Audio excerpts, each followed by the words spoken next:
কিছু কিছু মহিলা এতটাই বেহায়, অন্যা ছাড়াই ঘরে গোটাল গ্রাম। এ কথা কন না কে?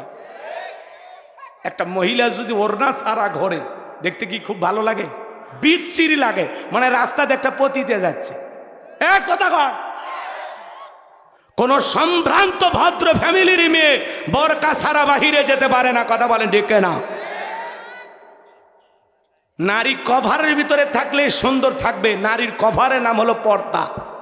যত পর্দায় থাকবে তত নারীর আকর্ষণ বাড়বে। ঢাকা জিনিসের প্রতি আকর্ষণ আছে, খোলা জিনিসের প্রতি আকর্ষণ থাকে। এক কথা কন। এজন্য আল্লাহ কি বলেছেন? অকরনা ফি বুয়ুতিকুন্না ওয়ালা তাবাররুজনা তাবাররুজাল জাহিলিয়াতিল উলা। নারীরা তোমরা ঘরের ভিতর অবস্থান করো, খবরদার জাহিলিয়াতি যুগের মেয়েদের মতো নোংরা অশ্লীল পোশাক পরে নিজের দেহকে প্রদর্শন করো না। নারীরা পর্দায় থাকলে নিরাপদে থাকবে।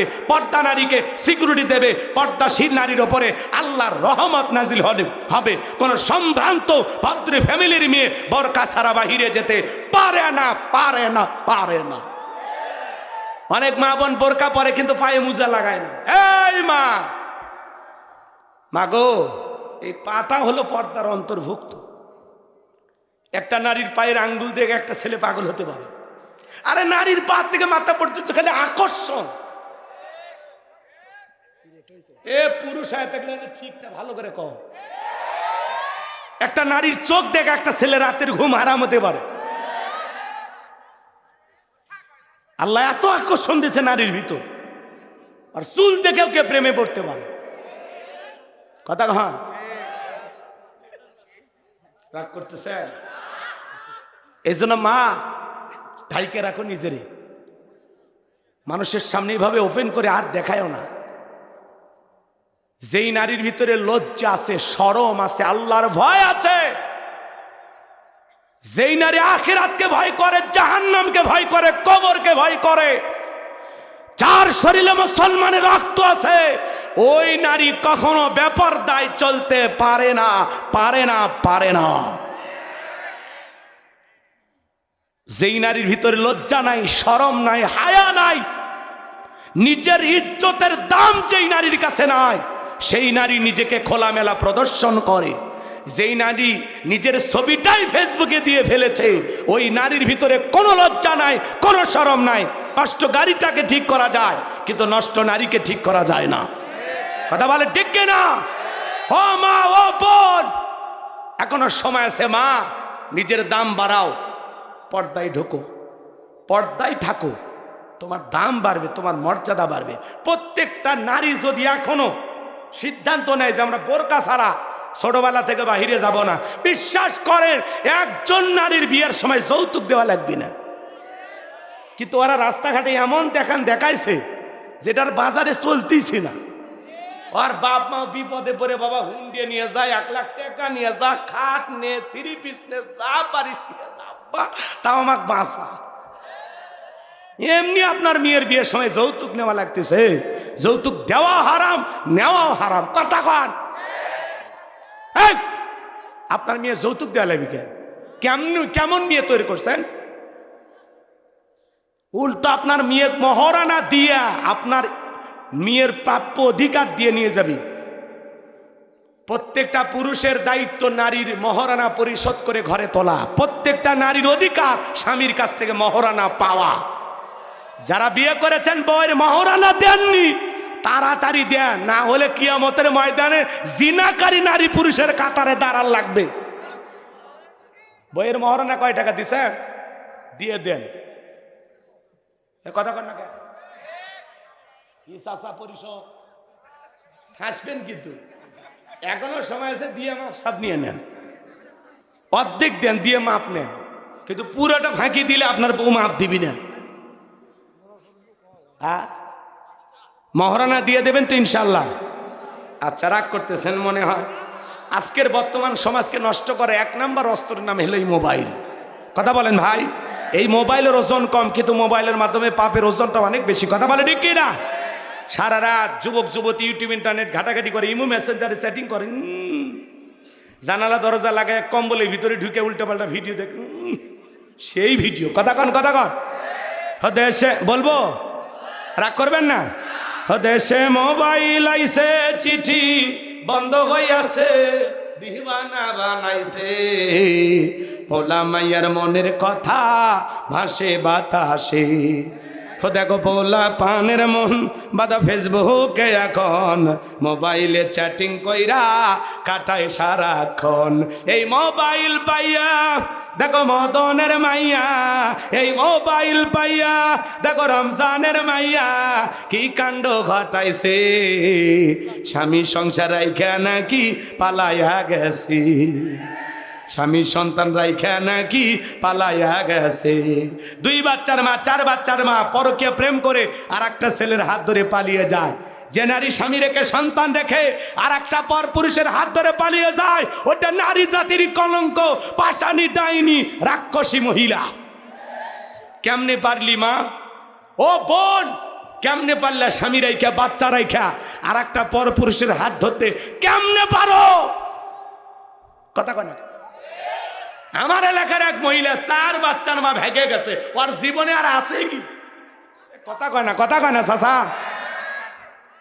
একটা স্বামী 12 বছর 14 বছর সংসার করলো তারপরে যদি জানতে পারে আমার স্ত্রী পর পুরুষে আসক্ত পরকিয়া করে ওই স্বামীটা যেন জ্যান্ত লাশ হয়ে যায় এই দুনিয়া তার কাছে ভালো লাগে না কথা বলে টিকেরা অনেক স্ত্রী বলে আমার স্বামীর কথা তিতা লাগে ও মা তিতা খাও খাইলে রোগ সারবে বেশি মিষ্টি কথা খুঁজো না বেশি মিষ্টি খাইলে ডায়াবেটিস বাড়বে কথা বলেন স্বামীর কথা তিতে লাগে মজার কথা বলতে পারে না হ্যাঁ স্বামী মজা দিতে পারে না মজার কথা বলতে পারে না অন্য পুরুষ মজার কথা বলে ওর সাথে 6 মাস সংসার কর এমন জায়গায় ফিটেন দিবি মানুষ সে দেখাতে পারবি না 2 দিন মিষ্টি কথা সবাই বলবে কিন্তু 3 দিনের পরে আসলটা বের হয়ে আসবে কথা কর এই জন্য মা স্বামীর কথা যদি তিতা তিতাও লাগে মাইনা নাও ওই স্ত্রী সবচাইতে উত্তম ভালো স্বামী অভিমান করলে রাগ করলে স্বামীর হাত ধরে বলে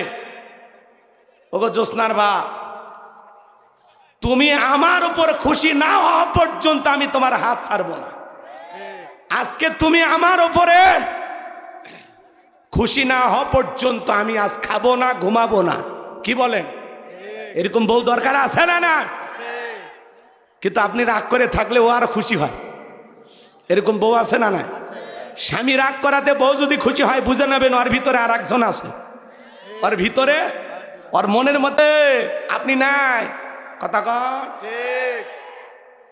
যেটা প্রকৃত স্ত্রী সে একদিন স্বামী যদি মন বেজার থাকে ওর দুনিয়াদেরই অন্ধকার হয়ে যাবে কথা কর ও খালি ছটফট করবে স্বামীর সাথে মিষ্টি কথা বলার জন্য এরকম বউ দরকার হ্যাঁ কি ভাব করে পাবো কোনে ঠিকানা দেবনি ভাব দেবো আবার বই খোঁজার ঠিকানা চাচ্ছে আল্লাহ যুবকদের হেদায়েত দান করেন যারা কানা আমিন তাহলে এদিক এই পরকের অভিশাপে হাজারো পরিবার ধ্বংস হয়ে যাচ্ছে এই পরকের জন্য শুধু নারী দায়ী না পুরুষও দায়ী আছে এক হাতে তালি বাজে না যুবক তোমারও দোষ আছে কত কত গরিবের মেয়ে বিয়ে হয় না জানা যুবক বিয়ে কর দায়িত্ব নিয়ে আল্লাহ খুশি হবে 2-3টা বাচ্চার মা জীবন চালানো কঠিন হয়ে গেছে জানা বিয়ে কর আল্লাহ খুশি হবে কথা কর কেরা সেগুলোতে দায়িত্ব নিবি না আলগা খুঁজিস আল্লাহ হেদায়েত দান করুক যুবক তোমার বইয়ের সাথে কেউ পরকীয়া প্রেম করলে মানবা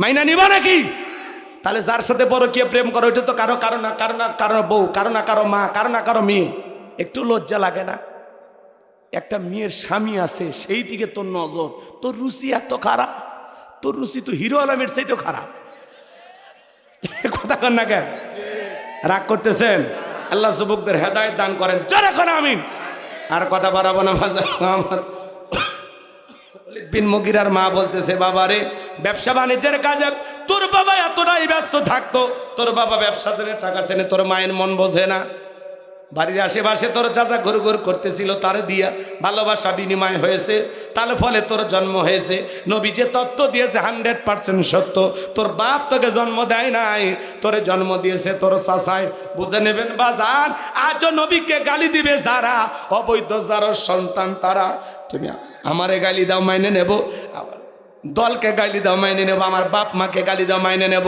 কিন্তু নবী হলেন আমাদের কলিজার টুকরা নবী। নবী কিনে যদি কে কুরুচিপূর্ণ মন্তব্য করে, বাজে ভাষায় গালি দেয়, অকথ্য ভাষায় গালি দেয়, ওই নাস্তিক বেঈমানকে ধইরা জিহ্বা টান দিয়ে ছিঁড়ে কুকুরকে খাওয়ায় দেব। নবীজির অপমান মেনে না হবে না। নবীর জন্য কারা কারা জীবন দিতে প্রস্তুত, হাত তুলে দেখান। লিল্লাহি তাকবীর। বিশ্ব নবীর অপমান, বিশ্ব নবীর অপমান। কোন জালেম যদি আল্লাহকে কটাক্ষ করে, ওই যে আউল বাউল গালি দেয় না, আবুল হোসেন সরকার, ওর জিহ্বা কাটা দরকার। কথা কট। যারা আল্লাহকে গালি দিবে, নবীকে গালি দিবে, আম্মা জান আয়েশাকে গালি দেবে, আলেমদেরকে গালি দেবে, ওই নাস্তিক বেঈমানদের ফাঁসি দিতে হবে। যারা কোরআনের গায়ে লাথি মারে, ওদের পা কেটে ফেলতে হবে। আল্লাহর এই জমিনে যারা আলেমদেরকে অপমান করে, ওরাও অবৈধ জারর সন্তান। কথা টান। যারাই আলেমদেরকে গালি দিবে, ওরা কি জারর সন্তান, ওদের জন্মের ঠিক নাই। কথা বলে ঠিক না? আল্লাহ পাক আমাদের সবাইকে আশিক রাসূল হওয়ার তৌফিক দান করুন। ওয়া আখিরি দাওয়ানা আনিল হামদুলিল্লাহি রাব্বিল আলামিন।